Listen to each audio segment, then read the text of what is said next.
नमस्कार विद्यार्थियों, online classes में आपका हार्दिक स्वागत। आज हमारा जो विषय रहेगा विषय इतिहास कक्षा एकादशी। जो हमारा जो इतिहास का जो पहला चैप्टर है भारतीय समाज, आज हम उसके बारे में अध्ययन करेंगे कि भारतीय समाज या प्रारंभिक समाज या मानव का उद्भव कितने वर्ष पहले किस प्रकार हुआ, प्रारंभिक समाज का रहन सहन क्या था, प्रारंभिक समाज का जो कर्मी विकास था किस प्रकार हुआ, उसका जो वर्तमान स्वरूप है वो कैसे आया, कितना पुराना है प्रारंभिक समाज। प्रारंभिक समाज इस धरती पर प्राणियों का उद्भव और मानव का उद्भव किस प्रकार हुआ, इसके बारे में हम चर्चाएं करेंगे। प्रारंभिक समाज में हम इतिहास की कुछ काल घटनाओं के बारे में पढ़ेंगे। इतिहास किसे कहते हैं? इतिहास उसे कहते हैं अतीत की घटनाओं का वर्तमान में अध्ययन करना ही इतिहास कहलाता है। इतिहास वर्तमान को जानने के लिए हम इतिहास का अध्ययन करते हैं कि वर्तमान में किस प्रकार से विकास हो रहा है और प्रारंभिक समाज यानी सालों वर्षों पहले किस प्रकार विकास होता था। आज तो वर्तमान और प्राचीन में जो इतिहास दोनों में अंतर स्पष्ट करता है। तो प्रारंभिक समाज की बात करें तो 56 लाख वर्ष पहले इस धरती पर प्राणियों का उद्भव होता है। 56 लाख पहले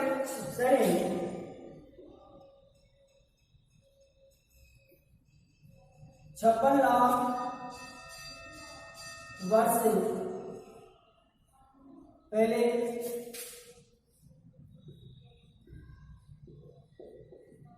प्राणियों का उद्भव हुआ। प्राणियों में जीव जंतु पेड़ पौधे सभी इसमें शामिल है, लेकिन आधुनिक जो मानव का प्रादुर्भाव होता है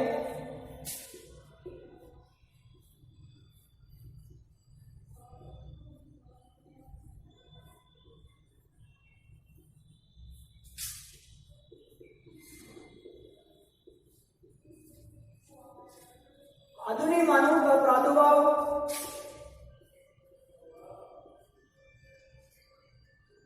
1,60,000 साल पहले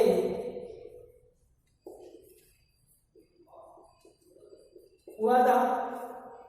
यानी प्राणियों की बात करें, जीवों की बात करें, पेड़ पौधों की बात करें तो उनका उद्भव धरती पर 56 लाख साल पहले हुआ था।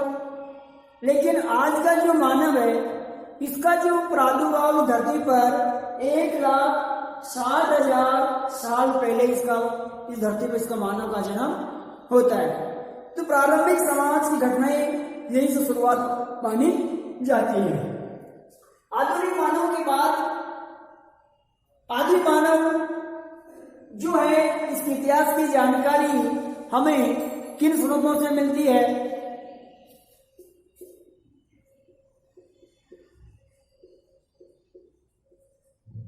आदि मानव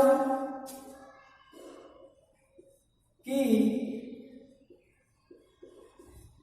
जानकारी के स्रोत कौन कौन से हैं? तो आधुनिक मानव की जानकारी के स्रोत जैसे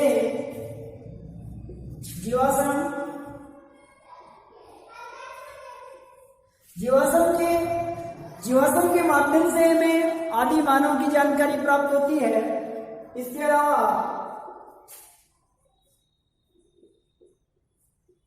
पत्थरों के औजार,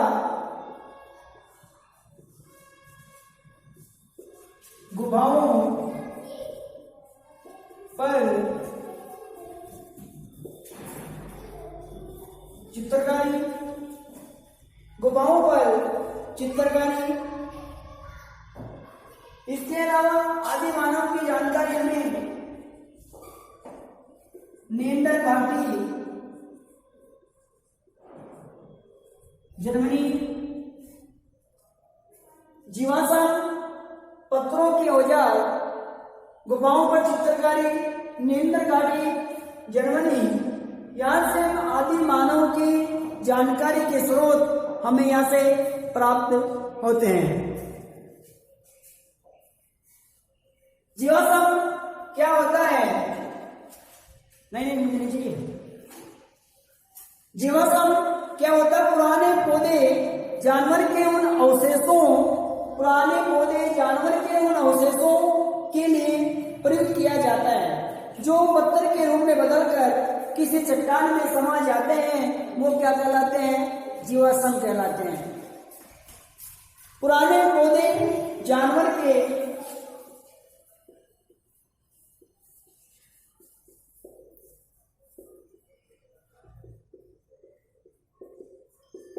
पुराने पौधे जानवर के उन अवशेषों के लिए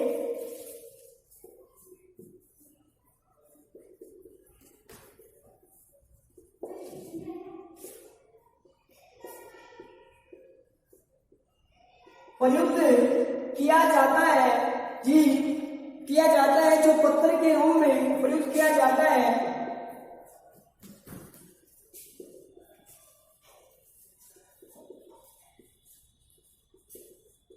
पत्थर के रूप में चट्टानों का रूप लेते हैं, उन्हें जीवाश्म कहते हैं। तो जीवाश्म के माध्यम से हमें आदि मानव की जानकारी प्राप्त होती है। दूसरा है पत्थरों के औजार।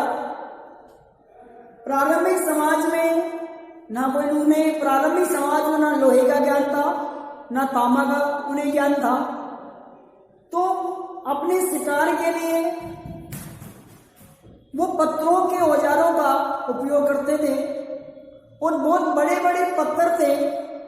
और जब पत्थरों का औजारों का उपयोग करते थे तो उस मानव के काल को पाषाण काल का नाम दिया जाता था।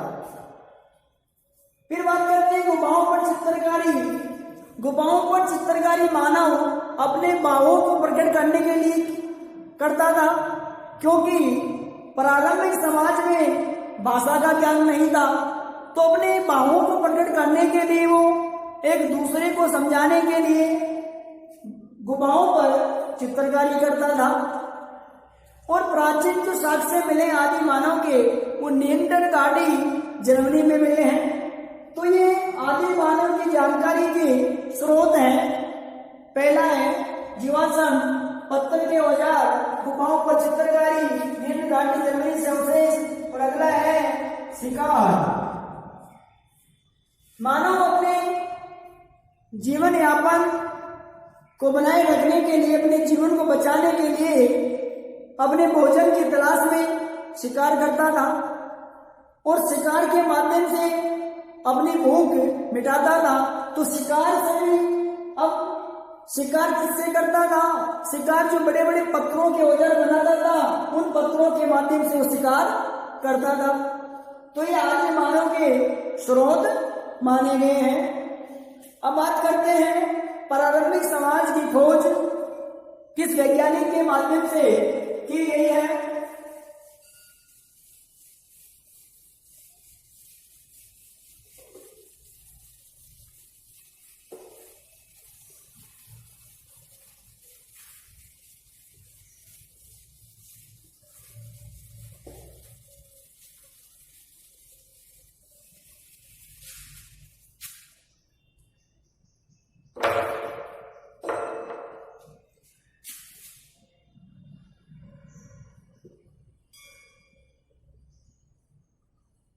प्रारंभिक समाज की खोज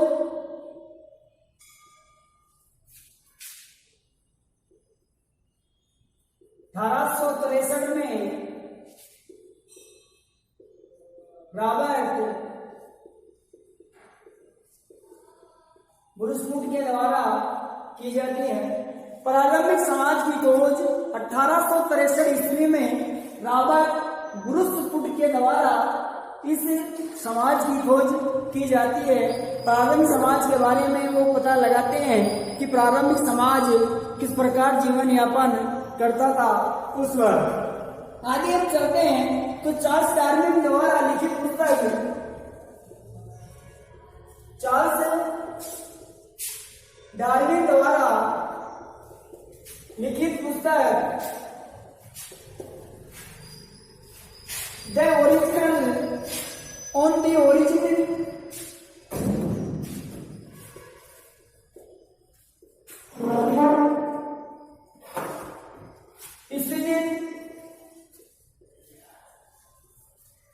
on the original origin,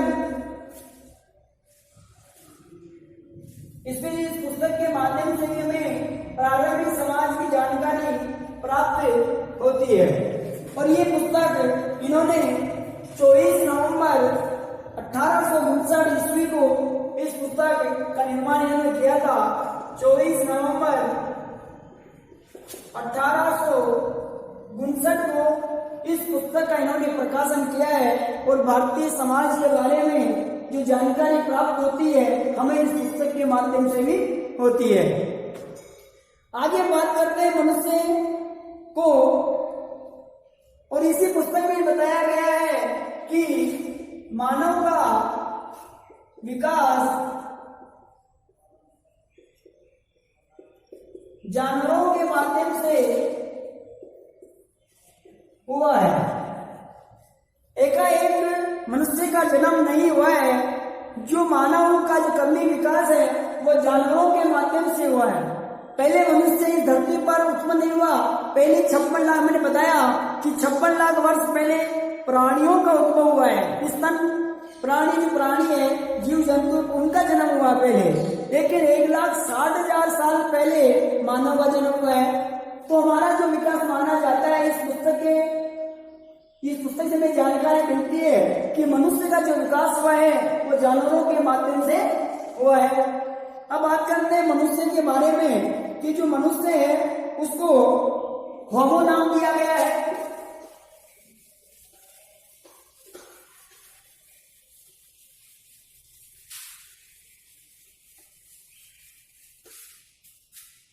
homo habilis, homo erectus,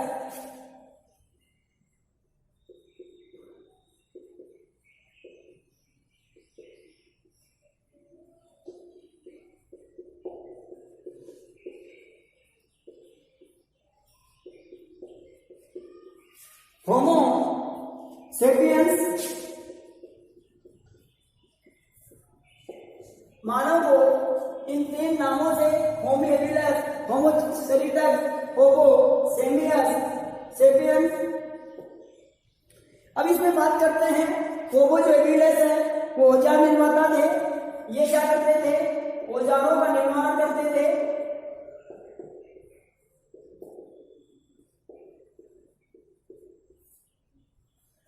homo erectus सीधे खड़े होकर पैरों के बल चलने वाले थे।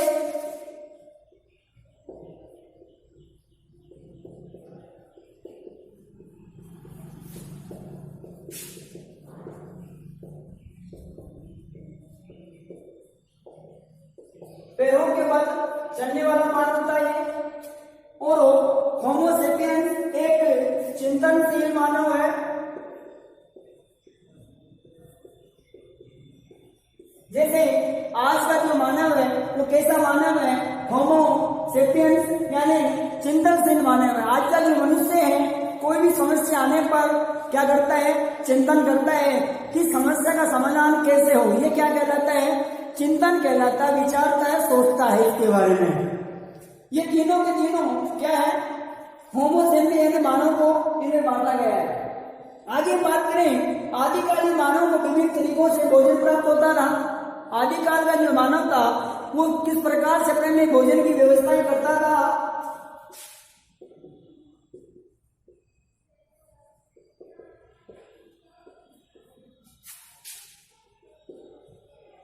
आदिकाल का जो मानव है अपने लिए भोजन की व्यवस्था इस प्रकार से करता था, तो शिकार के माध्यम से, क्योंकि बड़े बड़े पत्थर के औजार थे, उन पत्थरों के औजार से वो क्या करता था, जानवरों का शिकार करता था।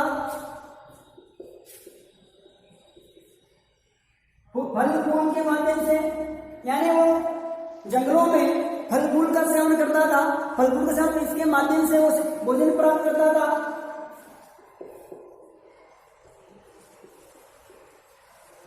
मछली पकड़ना, यानी मछली खाकर भी वो अपना जीवन यापन करता था। तो मानव आदिकाल का जो मानव था, तो किस प्रकार से भोजन की व्यवस्था करता, शिकार के माध्यम से, फल फूल के माध्यम से और मछली के माध्यम से। ये तीनों भोजन है। आगे बात आदि मानव के उद्भव के सिद्धांत है, वो दो सिद्धांत है। आदि मानव के उद्भव के दो सिद्धांत माने गए हैं।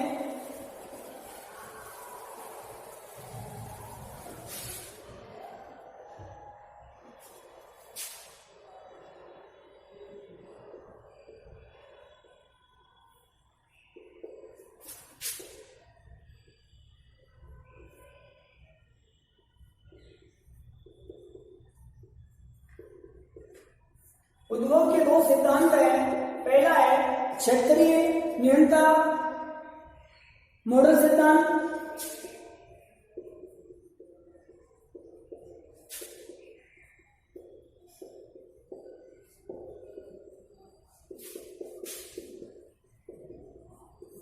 पहला है क्षेत्रीय न्यूनता मॉडल सिद्धांत, दूसरा है प्रतिस्थापन का सिद्धांत।